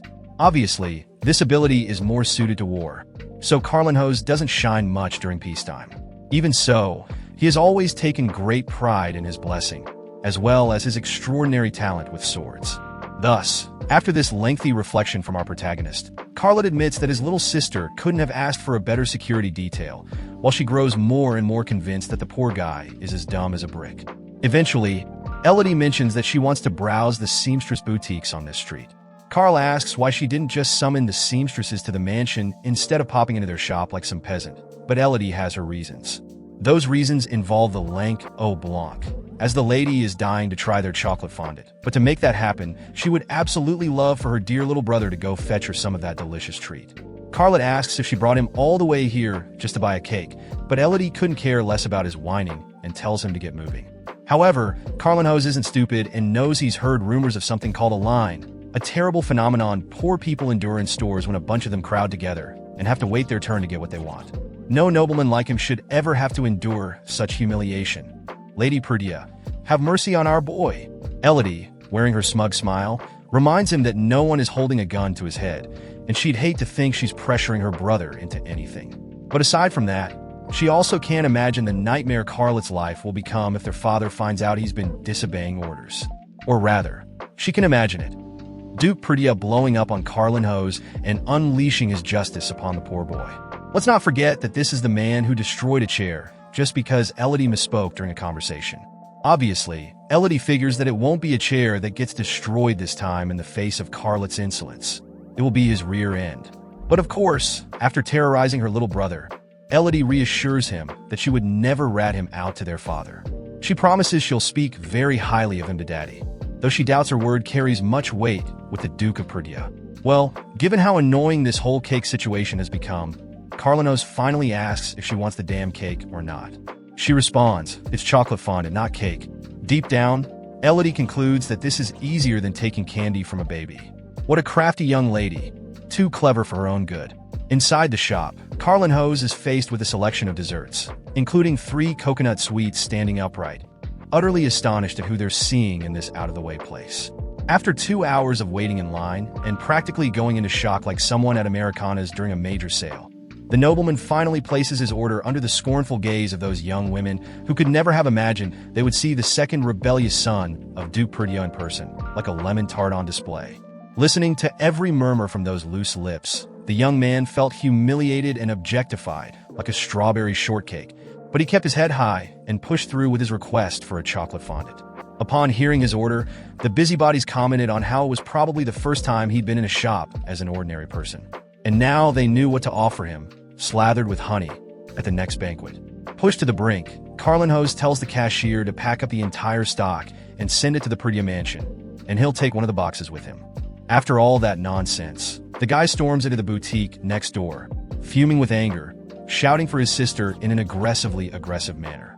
The shopkeeper braces herself to snap back at the rude customer, but when she sees that it's the Duke's son, she quickly changes her tone, warmly welcoming the spoiled brat, who only wants to know where his sister is. The woman tells him that Lady Elodie said she had a task to take care of and had already left some time ago. Carlinhos asks how long ago she took off, only to discover that she ditched him 2 hours ago. And speaking of the lady herself, Elodie Perdita was frolicking happily in a beautiful flower field when her joy was cut short upon realizing she had forgotten her umbrella at the boutique. Not just any umbrella, either. It was one of her favorites among the other 476 she owned in her closet. Still, she couldn't return after ditching her brother, especially since Carlinhos had surely noticed her absence by now. However, considering the boy's intellect is on par with a clownfish, Elodie figures Carlet might be too proud to admit his failure, so it'll be a while before he kicks up a fuss. The real problem, of course, is that their father will find out sooner rather than later that the young lady has disappeared because, as we all know, the Duke of Perdita owns every inch of land she treads, and as we've seen before, the trees whisper among themselves. At least, that's what I learned from watching Suxa and the Elves with my girlfriend last Friday. To drown out the gossip around her, Elodie considers saying she went to a nearby tea house to rest. However, the truth is that she wasn't anywhere near a tea house, as her destination was the exotic Eastern Tower of Mages, and the young lady was eager since she had never set foot in a place like this before. It would be amazing to take a stroll and explore the place, she thinks, but unfortunately, time is short, and more important matters must be dealt with. With that in mind, she strides through the eccentric surroundings until she finds a seemingly young man, whom Elodie refers to as Good Sir. The young Good Sir asks how he can be of service, and the lady states that she is willing to invest some serious cash into a project at the tower. The Good Sir is startled by this statement and corrects his manner, now realizing how significant this person is for the financial health of the institution. I say this because, as we all know, investors are always treated well wherever they go, because as the old saying goes, money talks and people walk. With a flick of magic, the Good Sir summons a comfy chair for the lady to sit on and apologizes for his earlier poor reception of someone so important for the tower's financial health. But that's not all. The guy seems to have a bizarre obsession with money, and so he offers any tea the lady desires, while practically shouting his love for the capitalist system we live in. Elodie quickly realizes she's dealing with a circus, where this man is the clown, and so she tries to bring him back down to earth by saying she doesn't care about the tea. The good sir pitches the tower's investment opportunities, saying they're heavily involved in lucrative gold mining, but that's not what our heroine came for. Elodie had heard she could invest in an individual mage as a patron, and so she planned to sink all her money into a magician named Elvie. Disappointed by this choice, the good sir explains there are more profitable investments, but Elodie had already made up her mind. She wanted to invest 8,000 larets in this guy.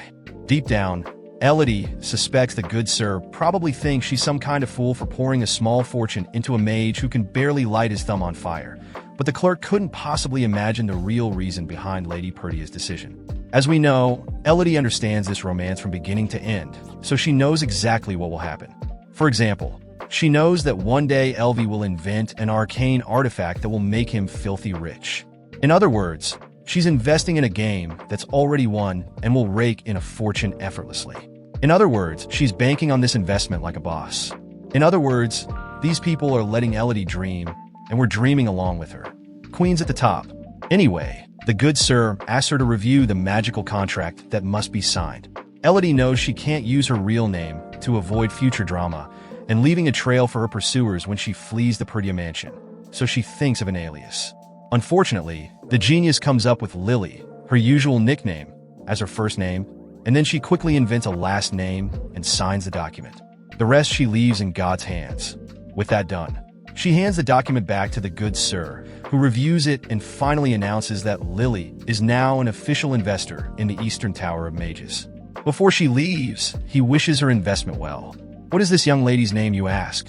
According to the paperwork, she's Lady Lily Arkell. As she leaves the tower, Elodie concludes that her money is in good hands, so she doesn't need to worry about her finances anymore.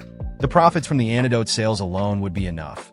But the girl knows better than to get complacent in this cruel, capitalist world because the Duchess could spill the beans at any moment about her involvement in the antidote business. Not to mention any other federal-level drama the Duchess could stir up because one day, she'll be outright enemies with Duke Perdia. And if there's one thing that can solve big problems, my friends, that thing is money. Meanwhile, as the young lady contemplates the influence of capitalism on our lives, a disguised man finds the exact person he was looking for among the kingdom's streets.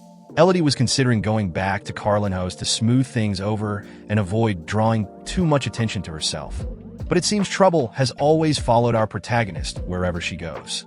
With a dazed expression, the mysterious man watches Elodie walk with his mouth half open before deciding to follow her steps quietly so as not to be noticed. Then, suddenly, Elodie's wrist is grabbed. The man in question declares, "There you are." But Elodie slips out of his grasp like butter and tells him that he's got the wrong person. She even thought it might have been her idiot brother, but it turns out this is a different kind of idiot. I mean, even though this guy had snuck up and grabbed her arm from behind, for some reason, Elodie didn't think he was the sleazy type you see everywhere. Quite the opposite, she took in that well-sculpted face and concluded that this guy was a real hottie, but it's impossible she knows him. Elodie would never forget such a sensational face. Either way, the fact is the guy messed up big time with that grab because now the poor girl's wrist is dislocated and she didn't invest a fortune in some random mage just to have to blow it all on physical therapy. However, the man insists that he's found exactly who he was looking for. Ji Yul Yun, the guy says. Confused, Elodie asks who this man is and how he knows that name. In the midst of this confusion, Carlinhos shows up, shouting his sister's name. And Elodie realizes this annoying little brat always manages to pop up at the worst possible moments. So she feels the need to wrap this situation up quickly before she's found out. Suddenly, the mysterious man leans in close to Lady Perdia and whispers that he'll come for her soon. Elodie turns around to ask what kind of nonsense he's talking about, but it's too late. The mysterious gentleman had already disappeared like a magician. With no clue what just happened, the young lady wonders who the heck that spooky guy was. Somehow, Elodie suspects she's been well and truly enchanted by the stranger, because, despite the briefness of their encounter, she feels as though an eternity had passed while she stood next to him. I mean, that lean-in was quite the game-changer for our young lady's psyche, we must admit. But now it was time for another man to grab Elodie by the arms. Yes, this young lady is like a badminton birdie in the hands of these guys. Every day, I support her decision to flee her house more and more. This time, it's Carlet, of course, who asks if his sister knows how dangerous it is to be wandering around these absolutely peaceful streets without any kind of guard. Come on, my friend, this kingdom seems weaker than Switzerland. I can't even imagine our young lady being approached by two guys on a motorcycle. Let's cut the nonsense. Anyway, Elodie asks if he actually cares about her safety, slaps his hand away, and tells him to stop being a fool. According to her, any trouble that happens won't be Carlet's fault. Ironically, it seems that the brat grew a conscience overnight. It's almost like this isn't even the same Manhwas, because if anyone wanted Elodie out of the house, it was definitely Carlet Perdita. Years ago, the maids of the mansion used to make extremely malicious comments about Lady Perdita, referring to her as an abomination, for example. In the same breath, they'd say she was as cold-hearted as her mother. And let's not forget the biggest topic of all. Despite not having a penny to her name, the maids couldn't stand the idea of this girl born out of wedlock claiming the Perdita name. After all, as everyone knows, Elodie had never awakened a Perdita blessing. Or rather, her blessing had nothing to do with the Perdita family's lineage, and it was her duty to hide it at all costs. On top of that, these women blamed the girl for the Duke's recent neglect of his duties, and they pitted the Duchess because Elodie wasn't her daughter. Listening in on their conversation, little Manhwas learned that his sister was born from the wrong womb and placed all the blame on her for his mom and dad throwing vases and dishes at each other so often. That's right. In the pea-brained mind of this child, it was all Elodie's fault that she had been birthed from the most hated woman in the world. With that idea stuck in his head, Manhwas began cruelly mistreating young Elodie. The first time he shoved her in his Renaissance Playboy attire, Elodie told him it wasn't cool and asked why he'd done it. The poor girl watched the maids nearby scoop up the little brat, while Manhwas, filled with bitterness, shouted, "You're a filthy child of sin." Not understanding the religious fundamentalist rhetoric, Elodie didn't get why he called her filthy and said that, thankfully, she scrubbed herself squeaky clean with soap every day, even her bum. However, the kid was furious and wouldn't back down, calling Herb impure of blood, making reference to the fact that their father had impregnated the wrong woman. He also screamed that all the chaos between their dad and mom was Elodie's fault. Because of that, he'd be thrilled if Elodie disappeared from this house. Or better yet, to be more honest, the brat made it clear he'd prefer if Elodie took a hike and never came back. Well, after remembering that traumatic event from her past, the one thing Elodie is crystal clear on is that this obnoxious kid doesn't want to see her again, even if she were painted gold. So she tells Manhwas not to worry about Dad, if that's the issue, because she's not going to snitch on anyone to the Duke. With that, Carlet is left speechless, while Elodie laments that her dark past has returned to smack her in the face. But if there's one thing you and I both know, it's that we can't control when our traumas come back with a vengeance. They show up unannounced, ready to destroy our minds without remorse. And it's up to us to fight back with whatever weapons we've got, because sometimes, no one will be there to support us. That's been the case for Elodie Perdita ever since she was just a little girl. So small, so troubled. Oh God, someone console me because I'm about to cry. Despite all the nonsense, this girl has grown tough, and she's got other messes to handle besides this one. Like that black-haired, red-eyed weirdo. That mysterious figure knows something about Elodie's past life, and she definitely needs to figure out what it is. So she tells her brother it's time to get out of there. When she returns home and is greeted by Martha, the maid asks her mistress what's with the pile of gifts in her room. Elodie assumes they're sweets, and Martha asks if her lady plans to stuff her face with sugar until she explodes like a balloon, but Elodie insists she's not in the mood for jokes this afternoon. Thinking to herself, the young lady realizes she should have told Carlet that just one box of sweets would have been enough. After all, who would have thought a pampered lord who's never had a real-life experience wouldn't know how to act in public, right? But since the feast was laid out before her, Elodie decides to do some charity work and gives the sweets to Martha to share with her fellow maids. With that settled, Elodie turns her mind back to what's consuming her the most at the moment. That red-eyed guy. Without a doubt, he called her Ji-Yul-Yun, her name in her previous life. So, that man must know some hot gossip Elodie never expected to find in this forgotten kingdom. But it's not just about rumors. This guy looked like a proper noble with his classy style and polished behavior, not to mention that face, which was as handsome as a holiday on a Monday. So, taking advantage of Martha still being around, Elodie asks if she knows any dashing gentleman in his 20s with black hair, red eyes, and lots of hotness, in case she hadn't mentioned that part. Martha asks if, besides being hot, he's also attractive because, there are people who are shrimp types, where you keep the body and toss the head. Elodie confirms that the guy is a reincarnation of Brad Pitt. But Martha has no idea who he is since she only knows ugly men in her miserable life as a maid. Elodie presses the question since Martha hadn't even taken a moment to think. But the maid reiterates that she has no clue. And so, the conversation ends, and Martha leaves. Alone, Elodie reflects that perhaps the guy isn't a noble after all, considering Martha doesn't know him. A maid of the Perdita family would surely be familiar with all the nobles in the region from the countless food, alcohol, and escort-filled parties that take place in the mansion. After all, that mysterious man had said he'd come for Elodie when the time was right, but she wasn't going to wait around for him. In other words, the hunt for ghosts has officially begun. Suddenly, the young lady spots a letter from the Imperial Palace sitting on her desk. She asks Martha where it came from, and the maid apologizes for forgetting that this correspondence had arrived earlier in the morning. Of all the things the woman forgets, this is definitely the worst. But Elodie isn't one to hold grudges for long and quickly asks the maid to fetch a pen and paper so she can reply to His Highness. Meanwhile, in a beautiful garden where roses are red and violets are blue, a servant of Yancey admits they were swindled at the Mage Tower. Yancey finds it odd that his sister is conducting business there in the first place. But what really bothers him is that this red-eyed man has no apparent connection to Lily, as far as they could tell. Yancey asks if the subordinate heard anything from their conversation, but nothing was overheard. Setting that aside, Yancey knows his sister has been getting involved in some of the hairiest schemes in the kingdom, considering she was the one responsible for exposing Hector Rold's betrayal. Now, Elodie is regularly exchanging shady words with the boy's mother, Duchess Demis, who used to avoid even looking at the girl. As for their father, Yancey notes that the man used to not give a damn about Elodie, but now he sent Carlet to protect her like a proper guard dog. Something is definitely off.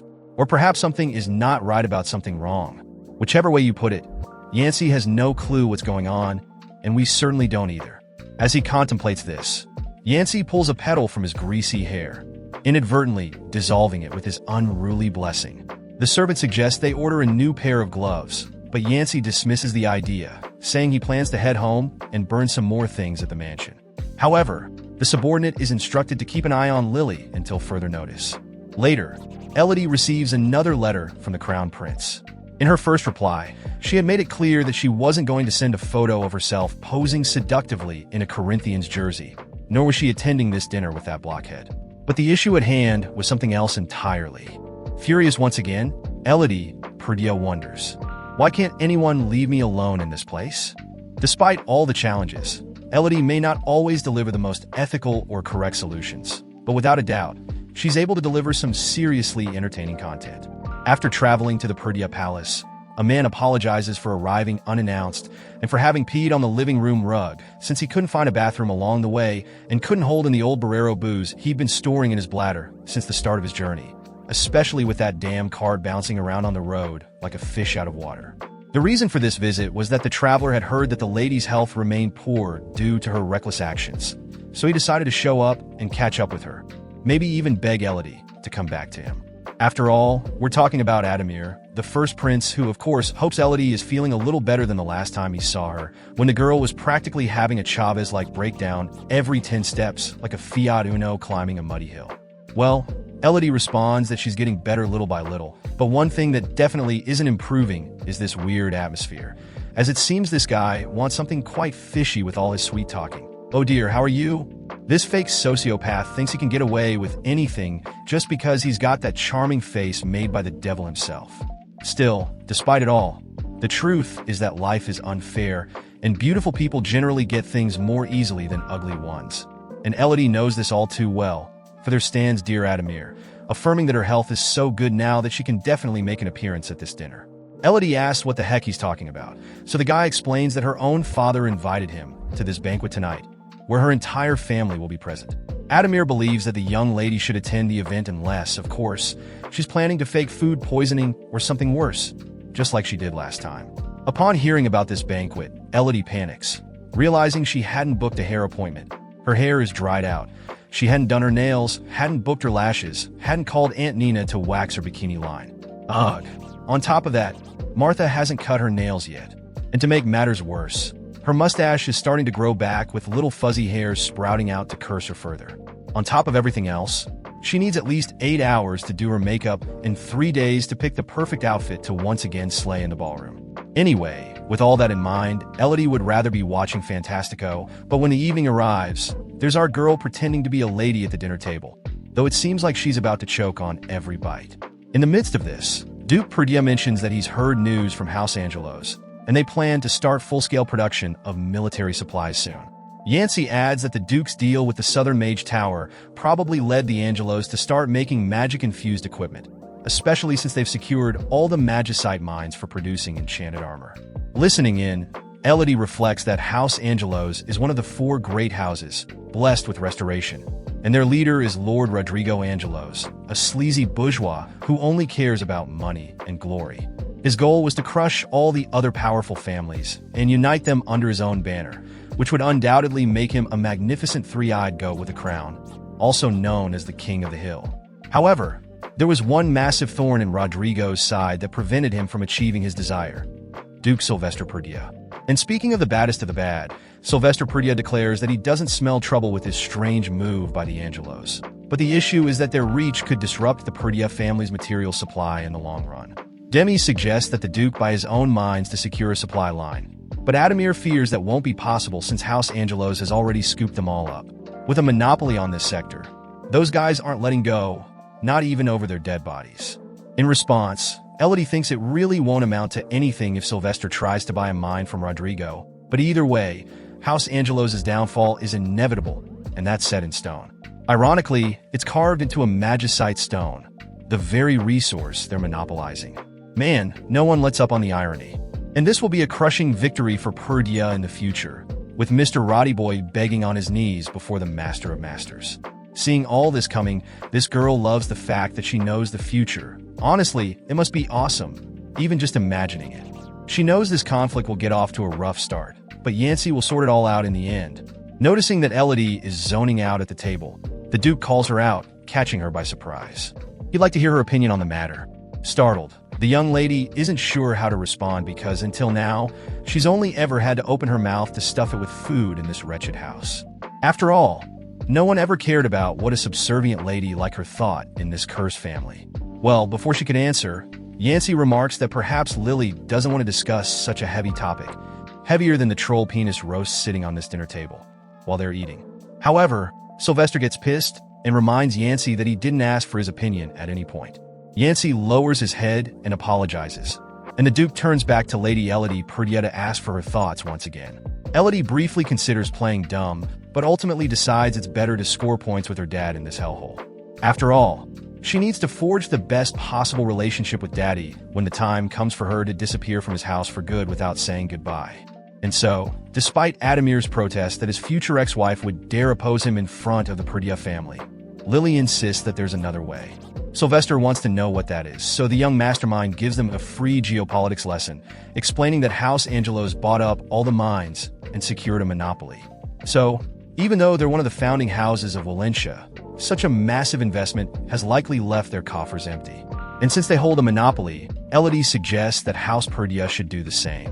Carlinos cuts in to call his sister stupid, pointing out that she just said the Angelos bought up all the mines and sat on them. At that, Elodie puts the little brat in his place by explaining that she wasn't talking about the magicite mines. After all, that's not the only resource needed for military equipment production. What they need to do is buy up all the other materials they can because House Angelos has only recently entered the weapons sector, meaning they still have very few suppliers for materials other than magicite. If Perdia makes this investment, Rodrigo will eventually have no choice but to sit down and negotiate a deal with Sylvester. From there, they can sell the materials at sky-high prices to finally squeeze those arrogant fools once and for all. After delivering this masterclass on how to reverse a monopoly and screw over their enemies, Demis applauds with her feet as she continues feasting on troll penis. Elodie wears a smug expression, but the truth is she stole this idea from Yancey, who came up with this strategy in the novel. Either way, this is her moment to bask in the glory of her intelligence, impressing everyone around her as if she were a genius discovering fire, taking all the credit for herself, and that's how it's going to be. In fact, according to Lily, this wine pairs perfectly with nefarious schemes, so she savors the drink while feeling like the Godfather. Based. Adamir, on the other hand, wonders when the hell this crazy woman learned so much about these matters because, as far as he knows, Elodie was just an innocent lady with a room full of absurdly suspicious substances that could definitely be part of some smuggling operation or at least a highly questionable business deal. Plus, she's been acting like a lunatic recently, leading the prince to believe she might have been possessed by a demon, or maybe even Lord Sauron from The Lord of the Rings, to sow chaos wherever she goes. One way or another, Adamir knows something is seriously wrong with this situation. But the one who got the most pissed off from this whole squad wasn't Mr. Adamir, quite the opposite. Actually, it's Rodrigo Angelos who suffers the consequences of Elodie's broken skill with her unparalleled ability to know the future. "What do you mean we don't have any more supply chains?" asked Big Rodrigo some time later. But according to the subordinate responsible for giving him that information, that's not all. House Perdia also bought all the mines in the Bruman region, meaning House Angelos will have to buy everything from them. The house has collapsed, my friend. Obviously, as our dear Rodrigo reflects, Sylvester Perdia will charge an arm and a leg for the privilege of doing business with him. So the most sensible choice is to throw in the towel and go back a couple of squares because that damn kid named Yancey killed this game. However, nevertheless, notwithstanding, the informant informs that it wasn't Lord Yancey who developed this strategy that swallowed up all the mines of Bruman. According to informative information, the one responsible for this tactic was Lady Elodie Perdia, the baddest one of all. Rodrigo asks if the man is sure of this, and the certainty is confirmed. Like many others, the head of House Angelos thought that Elodie was a useless spoiled girl without even a blessing. But it seems she also has that Perdia talent for schemes, for shenanigans, for swindling in all its forms and colors. Therefore, Big Rodrigo decides to cut this problem at its root. Without further ado, newspapers across the empire display headlines about the Angelos family's exit from the arms trade, and all Elodie can think about is that corrupt nobleman grinding his teeth in anger. With this strategy, Elodie solved the problem much sooner than it would have happened in the original romance. And even though she had to steal her brother's idea to make it happen, what matters is that it all worked out. Elodie needs to look after herself and be prepared for when she plans to escape, so anything goes in this mess. However, more importantly at this particular moment, she feels like something is off with her antidotes, as there are fewer bottles on her table than there were before. At this moment, there's a knock-knock on the maiden's door, so she asks them to come in. The butler who steps into the room informs her that Elodie's father requests her presence regarding the Angelos house matter. Boy, our girl is becoming important. God is good all the time. Regardless, the lady leaves the issue of the bottles for later and follows her path of ascension. Shortly after, as soon as his daughter steps into his office, Duke Perdia appears impressed with the speed at which Angelos' withdrawal from the weapons business was reported. Even though Elodie knows very well that it was the hustler himself who leaked all these headlines to the journalists, without a shadow of a doubt. Thinking to herself, the girl imagined that her brothers would also be present at this meeting, and it's not exactly a pleasant surprise to be alone in this unwelcoming environment, since it was their responsibility to begin with. Crying inside, she asks if her father called her, and he asks back if there's any problem with that. By the beard of the prophet, this dog doesn't just bark, he bites too. Elodie responds in a panic that there's no problem at all, so the big man explains that he invited his daughter to reward her for her services, leaving the spoiler queen overjoyed, proudly proclaiming to the four corners of the office that it was pure luck. However, the Duke coldly corrects her that luck had nothing to do with it, as the last time he counted on luck, he lost his grandfather's savings in a dubious day trading scheme. Hearing this, Elodie gulps, as it's possible that Daddy Dearest is starting to suspect this sudden ability she has for being a brilliant strategist. But since she chose to spotlight herself to gain the Duke's trust, now she has to face the music, my dear, because things are about to get crazy. After all, Sylvester invited the girl to a meeting on a matter that doesn't even concern her, and he's even put another son to watch over her. These are definitely not typical actions of a nobleman. Considering that Elodie Perdia's fate would be banishment to the guest house by her own father in the future, the lady needs to always be one step ahead and take advantage of her privilege. With this in mind, she asks why the man wanted her opinion at the table, since he never cared about her. Before hearing the answer, Elodie ponders that this phony never cared about her feelings and has never asked her how her day was, ever since she was born. Thus, Perdia replies that the woman Elodie has become seems capable of handling the situation. Hearing this, Elodie imagines that she's being compared to the unbearable spoiled girl she was before, while he adds that the young lady's maturity is remarkable and that it's wrong to assume he doesn't care about his daughter's feelings. Actually, he just showed his affection in a different way, by completely ignoring her existence out of fear that the excessive love he felt for her would end up affecting her negatively. Being totally upfront, the guy admits there hasn't been a moment he didn't care about Lady Elodie, except for all the moments. Deep down, the girl tries not to surrender to these sweetened words, as Sylvester calls his child closer. Amid all this, the poor girl can only think that one day, this man will discover she's not even his legitimate blood child, and that discovery will be Elodie's death sentence. Game over. Even so, all the girl desires is to at least express her real feelings, just this once. Sylvester asks what kind of reward she would like to receive, so she answers that she would love to hear him praise her, as her deepest wish is to feel loved by her daddy. Thus, he reaches out and pats the young lady on the head, admitting that she did very well. Finally, he adds that he's very proud of Miss Elodie. After this embarrassing encounter, the young woman bumps into Carl once again, and the guy's got that usual snob vibe as always. He wants to know what Elodie thinks she's doing outside the mansion's limits, but Elodie brushes him off and leaves without an explanation. But since he's not a pushover, Carl refuses to be ignored and grabs his sister by the arm. Then, Elodie politely asks him to release her arm, if he pleases. Having said this, Carl notices his sister is teary-eyed and asks what happened, to which she teaches him that it's none of his business and that he should mind his own life. Faced with this unexpected reaction, Carl totally loses his cool and starts shouting that he didn't ask out of concern for Elodie, but rather because he's worried about the Perdieff family's reputation, relying on the proper behavior of an indecent witch like Elodie. But he doesn't stop there, acting as if he's her father, ordering her to stay in her room instead of wandering around on such a special night. Speaking of which, Elodie didn't even remember that tonight wouldn't be like the others because today there will be a lunar eclipse. And if you don't know the significance of this event for a world like this, which is very likely, come with me immediately. As we are told, once every 3 years, there's a night when the moon is swallowed by darkness, and this is when Yancy totally loses it. Bereft of celestial light, the mortal realm is engulfed by the abyssal aura of Ercala, the goddess of the underworld, forcing the imperial house and the 4 great houses to lose control over the blessings of Ishtar, sending everyone into chaos. Knowing all of this by heart, Elodie remembers that each house is affected with different intensity. And even though her purification blessing is hardly affected by the eclipse, the Perdieff family's destructive blessings are a whole other story, as the chances of everything going to hell are pretty high. After all, it's been 3 years since a certain someone blew up the roof of their own house. Back then, as the roof went flying thanks to the cursed one, Martha knelt sobbing in front of Lady Elodie, as if things kept going the way they were. Lord Carl would tear the whole house down. Without a doubt, Elodie remembers that fiery-headed boy was quite furious to have acted that way, as in the romance, he almost managed to control his blessing. This means that, in other words, not everything written in the little book will happen in exactly the same way. Anyway, the most pressing issue is something else, but Elodie's reasoning is interrupted when she encounters someone in the garden. She had a feeling she would find this man there, and sure enough, Yancy was having his private moments of madness without a soul in sight.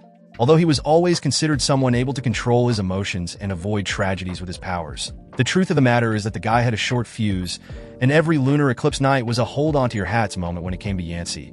So much so that on nights like this, he would always go to his mother's garden to suffer alone, so as not to cause chaos for the entire kingdom. Since we're on the topic, the young lady remembers 6 years ago, when she didn't grasp the danger of wandering around the yard with this ticking time bomb pacing like a madman during these nights. On that day, she encountered Yancy and was frightened by the guy's state, as he just kept shouting over and over that Elodie should leave him alone. Terrified, Elodie ran like there was no tomorrow, but now she would do it differently, because Spoiler Girl knows exactly how to act after reading the entire novel. Therefore, the first thing she does is approach quietly and ask if the guy is okay, although the dude is clearly hanging by a thread.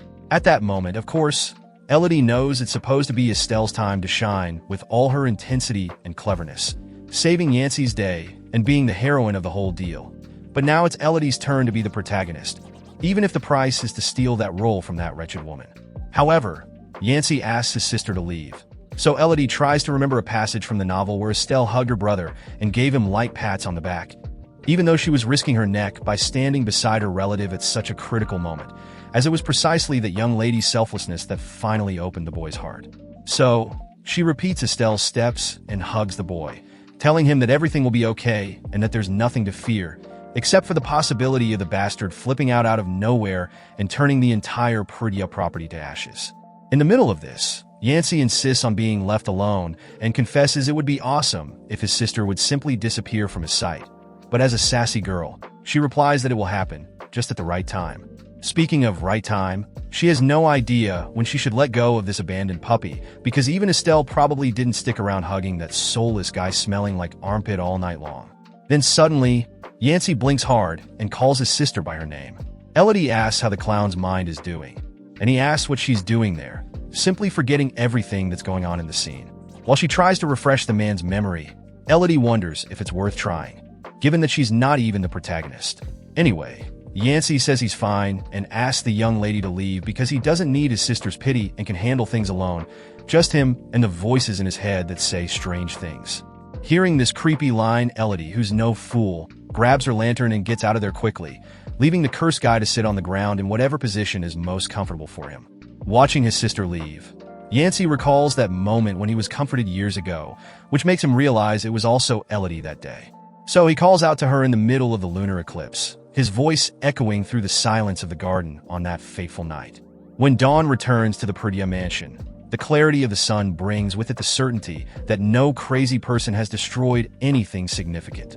The servants leave the shelters where they were hiding from their masters during the eclipse, and everything returns to how it was before. Employees working, and the bosses being crazy and giving everyone trouble. At some point, someone calls out the name Lily. Just like he did the night before, Yancey calls for his sister, and now wants to know if she's okay. If the big guy wants to thank her for last night, Elodie might even sign an autograph and all, but the thing is, she thinks her brother probably doesn't even remember what happened in the garden. Besides, judging by the crooked way the guy is staring straight at her, the young lady wonders what the heck is going through Yancey's head at that moment. After all, the guy was following her around every corridor of the house like a ghost, even though the young lady tried to pretend everything was okay at all costs. One way or another, the fact was indisputable. There was something fishy going on.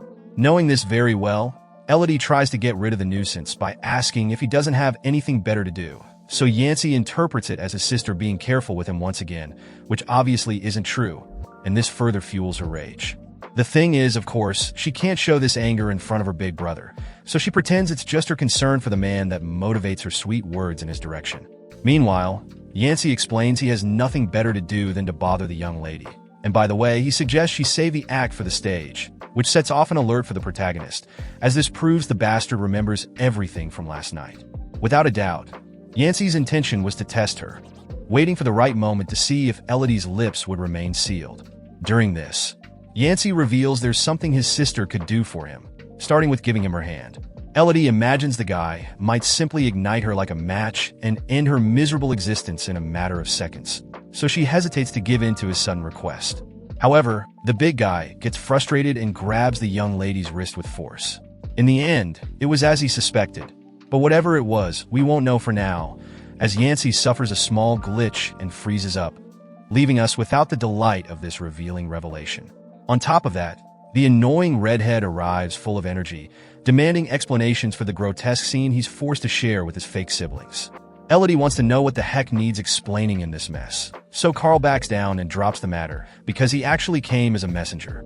In fact, it's their mom who wants to have a word with the most beloved protagonist in manga history. Elodie quips that the boy has now turned into their mommy's errand boy, and he nearly cries, explaining he only ran into her in the hallway and did her a big favor. As Elodie well knows, in the midst of this mess, anyone looking in might think the three have some sort of affection for each other, but that couldn't be further from the truth. She goes on to say the spoiled brat could send a servant to deliver the message next time instead of doing it himself. And the same goes for Yancey. By the way, Elodie mentions they probably have better things to do than bugging this beautiful, unassuming young lady who certainly isn't planning to disappear without a trace when they discover she's never who she claimed to be. But since her mom is waiting, little sis says her farewells and heads off with faith. Upon arriving at Demi's Purdia's eerie greenhouse, Elodie introduces herself and hears from the older woman that it's a pleasure to receive her. The younger woman wants to know if the topic is about antidotes, and Demi's responds that it is, although there are other issues to be addressed in a non-intimidating way. Thinking to herself, Elodie wonders why the Duchess would call her to chat if it weren't about the business they have together. Then she remembers the woman had ordered 11 antidotes for her to develop. In fact, Demis responds that there were 12, so Elodie realizes she actually lost a bottle under her nose. So, she has to admit she ended up losing an antidote. Demis thinks her maid might have put it somewhere else by mistake, but the young lady knows that's not the case. Undoubtedly, it was a slip on Elodie's part, and she has the humility to admit this to her partner. In turn, Demis assures her there's no need to worry, as who would be dumb enough to steal a hidden poison from the Perdita mansion? Jesus Christ, this woman's going to kill someone in this series. She adds that if some thief stole this product for profit, they should know that the price to be paid for this mistake will be far too high to be paid with money, Bitcoin, or overtime. This hole, truth be told, is much deeper. Perhaps this bandit, or lady bandit, might end up sleeping with the fishes, waking up with a mouth full of ants, waking up dead, or accidentally drinking another poison that would bring death to this blonde lady in a dress. Or maybe this blonde lady in a dress who makes poisons could try to sell this poison on the black market, but by a twist of fate, end up in jail for life, making Lady Demis very happy. After this series of veiled threats, the Duchess asks the young lady to find out which poison is missing, while Elodie promises to send all the antidotes once they're ready. In her disturbed mind, Elodie thought this insane woman would lose her head when she discovered a bottle was missing. So she's relieved by the reality being much calmer than her anxiety feared. Changing the subject, Demis comments that a little bird told her that Yancey and Carl never leave Elodie's side, and this sentence alone is enough to make her spit out her asparagus tea. Seeing the young woman's reaction, Demis wants to know if it's a sensitive matter, but that's not quite the case.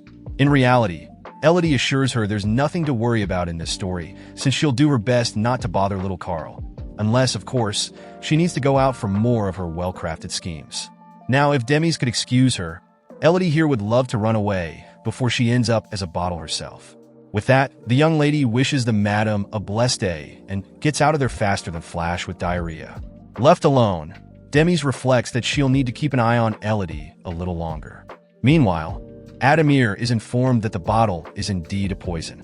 The first prince questions the effects of this substance, so the subordinate says it seems to be the work of Duchess Demis Perdita, an especially specialized expert in special poisons. They say a drop of the poisonness which creates can bring down a plane, a whale, a spirit, and all sorts of creatures. Now, if it's an entire bottle, my son, then you already know it's something that could put a hole in the ozone layer, worse than an atomic bomb. That stuff is lethal. Discovering this revelation with a terrified expression on his face, Tamer dismisses the servant and realizes he really had a good reason to be suspicious of Lady Elodie's bottles, but he never expected it to be a lethal poison. It's curious to think that the Duke's daughter would keep a harmful and suspicious substance of this level on her table, as if it were liquid soap. In fact, the girl was way too careless. How stupid. But here's the thing. This is such amateur work to speculate that a specialist like the Duchess was trying to kill Lady Elodie, because someone of Demis's level would never leave traces. But if that's the case, what other explanation could there be? With this on his mind, the prince starts to panic again as he imagines a theory that makes a lot of sense.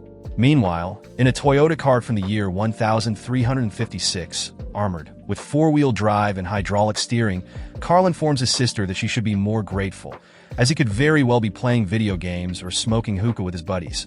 But instead, he's dedicating his precious time to his ungrateful sister.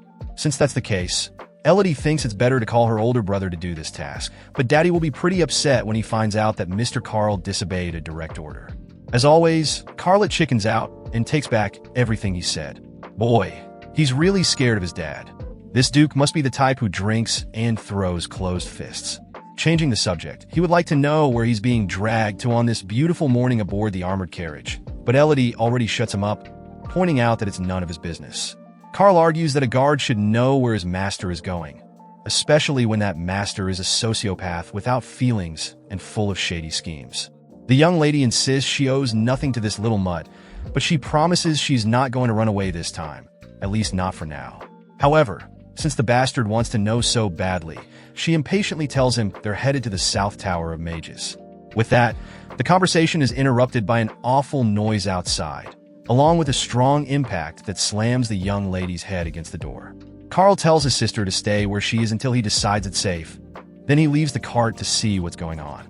Elodie panics in her brother's absence and with the terrifying sound from outside, so she begins to wonder if they're bandits, the IRS, or the Carreta Furacão, a costume street parade with eccentric characters in Brazil. Whatever it is, the young lady can't move from sheer fear. Given the situation, she shouts for Carlet to be careful, because if he dies, she's next since Spider-Man from the Coretta Furikeo has over 3 domestic violence accusations against him. Of course, this trip was supposed to be to the Tower of Mages, since Elodie planned to fool Carl into getting Magitech trinkets and secretly making another investment to protect her funds after the initial investment she made in the tower. This racket seems to have ruined the plan for good until a deadly silence takes over the area. The silence was more disturbing than the absurd sounds that took over the place. But Elodie regains her senses and starts to worry about her brother. So she steps out of the carriage and sees Carlet leaning on his sword stuck in the ground. But not just that. As we can see in the next frame, a legitimate member of House Perdia had been brought to his knees by the threat.